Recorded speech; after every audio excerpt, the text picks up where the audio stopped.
Hello everyone, how are you all? I hope you all are doing well. So we have finished chapter 11, transportation and excretion. Now it's time to summarize the chapter. Transportation of various materials like carbon dioxide, oxygen and nutrients is required to different body parts, right? So this transportation occurs in our body through a system which is called circulatory system. Right? So this circulatory system is responsible for the transportation of gases and nutrients to various parts of the body. So here this circulatory system comprises of three components: heart, blood and blood vessels. So we will discuss them in detail.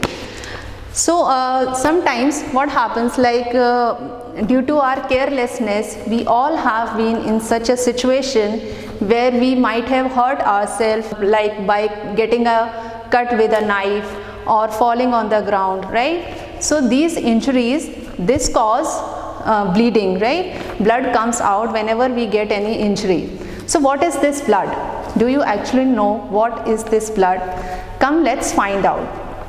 Blood, it is a fluid which runs throughout our body, right? It is a fluid which runs throughout our body, and it does so with the help of blood vessels. In the blood vessels, blood flows throughout our body.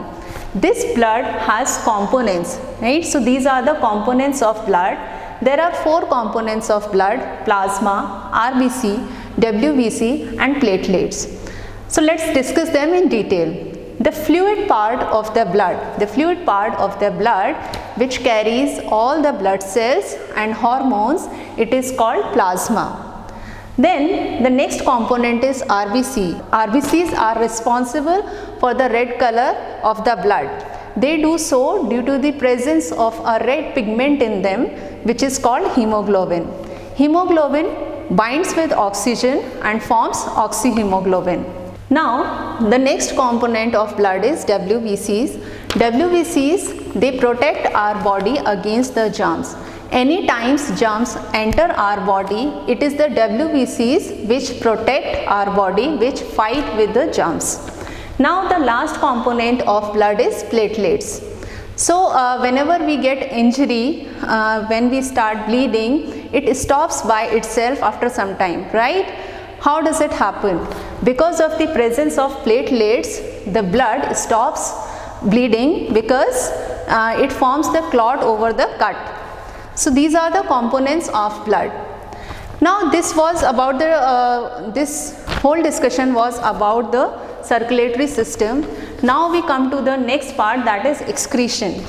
So there are some waste products in our body, like it happens, they are formed, these waste products are formed through various processes like respiration and digestion, right? So they have to come out, they should come out from our body, right? So for that we have excretory system in our body.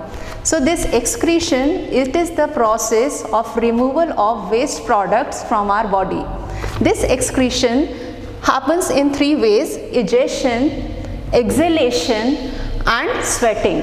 So egestion is basically the removal of solid waste through our body, right? And exhalation is like whatever carbon dioxide is produced inside our body, that should come out, right? So through exhalation we throw out carbon dioxide from our body. Then sweating, the waste water like impure water and other salts which are not required in our body, they should also come out through our body, right? So the excess amount of water and other salts, they come out through our body with the help of this process called sweating. So this is about how does excretion takes place.